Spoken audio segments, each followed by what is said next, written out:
Minister said that at Qatar's request, Pakistan had requested for an emergency session of the UN Security Council to discuss the recent developments in Middle East. He also welcomed Qatar's decision to host an extraordinary Arab Islamic summit on September 15th and said Pakistan had indicated its willingness to the OIC to co-sponsor and co-convene the summit. The visit reaffirmed the deep-rooted brotherly ties between Pakistan and Qatar and their shared commitment to peace and stability in the region. At the request of Algeria, Pakistan and Somalia, the UN Security Council convened an urgent meeting on the aggression against Qatar. The request was supported by other council members also. During the session, Pakistan's permanent representative to the United Nations, Ambassador Asim Iftikhar, said that this irresponsible action by Israel was yet another manifestation of its systemic disregard for international law and its present policy of destabilizing the region. It adds to its long and dubious record of aggression, brutal military actions in Gaza, repeated cross-border strikes in Syria, Lebanon, Iran, and Yemen, all of which amount to violations of the UN Charter and international humanitarian law. Such acts of aggression, as defined by UNGA Resolution 3314, also set a dangerous precedent, erode the primacy of the rule of law, and breed a culture of impunity that threatens the security of all states. He added that at a time when delicate negotiations on Gaza peace deal were progressing towards a possible breakthrough, striking the territory of a principal mediator and those directly involved in negotiations is a deliberate attempt to sabotage diplomacy, derail peace efforts, and prolong the suffering of the civilians. He emphasized that it is evident that Israel, the occupying power, is bent on doing everything to undermine and blow up every possibility of peace.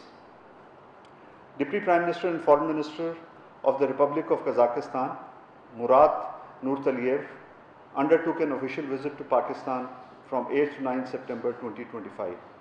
He was accompanied by a high-level 13-member delegation, including the Minister of Transport of Kazakhstan.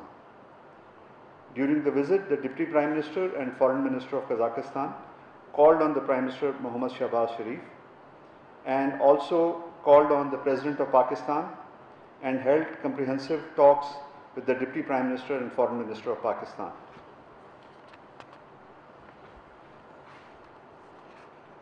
During the delegation level talks, the two sides reviewed the entire spectrum of bilateral relations. Discussions focused on enhancing trade and investment flows, expanding agricultural cooperation, advancing collaboration in information technology, education, culture, and tourism, and strengthening regional connectivity through logistics and transport links.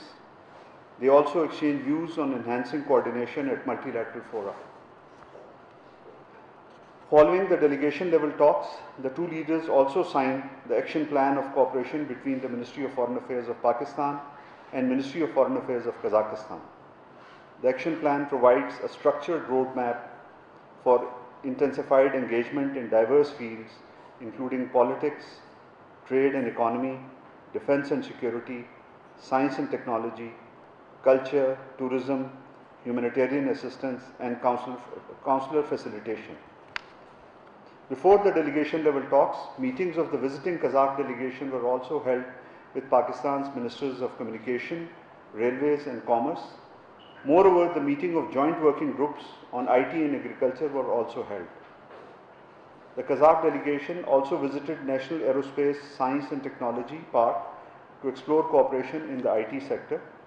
Moreover, the Kazakh DPM also held a business meeting with the Pakistani captains of Pakistan industry. Deputy Prime Minister, Foreign Minister, Senator Mohammad Ishaq Dar spoke with Foreign Minister of Azerbaijan, Jehan Behramov, on 10 September 2025.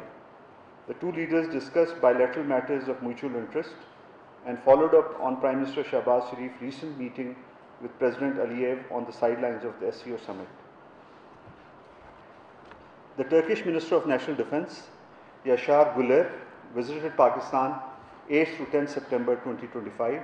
to lead the Turkish delegation for the 16th session of Pakistan-Turkey Joint Ministerial Commission.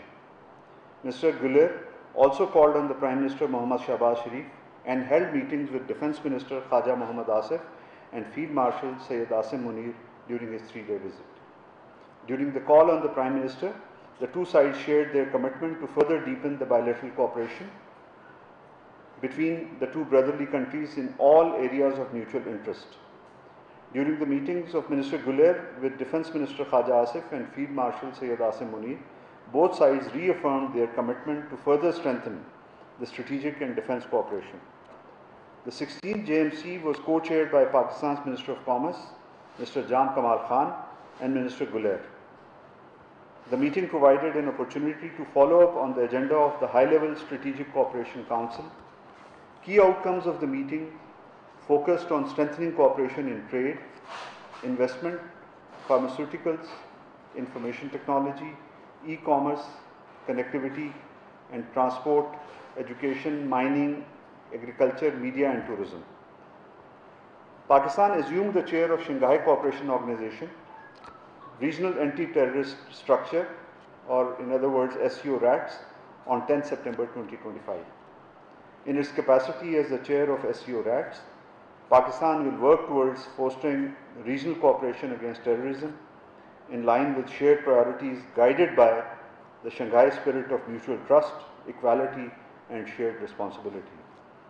It will also host events and activities across key domains, including cyber counter-terrorism, information operations, border security, countering terrorist financing and capacity building to deepen collaboration. As a frontline state in combating terrorism, Pakistan continues to make unparalleled sacrifices to ensure safety and security, not only of its own people, but the region and beyond. As a non-permanent member of the UN Security Council, Pakistan has also been entrusted with key responsibilities in the counter-terrorism domain. Among others, Pakistan will continue to work with international and regional partners to advance collective efforts against terrorism in line with the principles of SCO, international law and the UN Charter. Pakistan is deeply grieved at the loss of precious lives in Nepal. We convey condolences to the bereaved families and offer prayers for the swift recovery of the injured. We trust that the resilience of the Nepalese people will shape a future marked by harmony and renewed hope. The people of Indian illegally occupied Jammu and Kashmir continue to face different oppressive measures by Indian authorities. Grant of bail has once again been denied to prominent Kashmiri leader Mr. Shabir Ahmed Shah, who has recently been diagnosed with cancer. Besides, around 2 weeks back, the local authorities arbitrarily decided to take over 215 private schools run by Falah-e-Aam Trust. These coercive steps are a clear manifestation of the high-handed approach of the Indian authorities. We urge them to respect the fundamental rights and freedoms of the Kashmiri people and grant them their inalienable right to self-determination as enshrined in relevant UN Security Council resolutions. Mr. Shabir Ahmed Shah and thousands of other Kashmiri शफकत अली खान की हफ्तावार news briefing जारी है। उन्होंने कहा कि Qatar पर Israeli हमला आलमी कवानीन की खुली खिलाफ वर्जी और अब शामिल करेंगे न्यूज़ अपडेट। इस न्यूज़ अपडेट को आप तक पहुंचाने के लिए हमारे साथ ताउन किया है राइट से राइट कर दिया, राइट सब राइट कर देगा।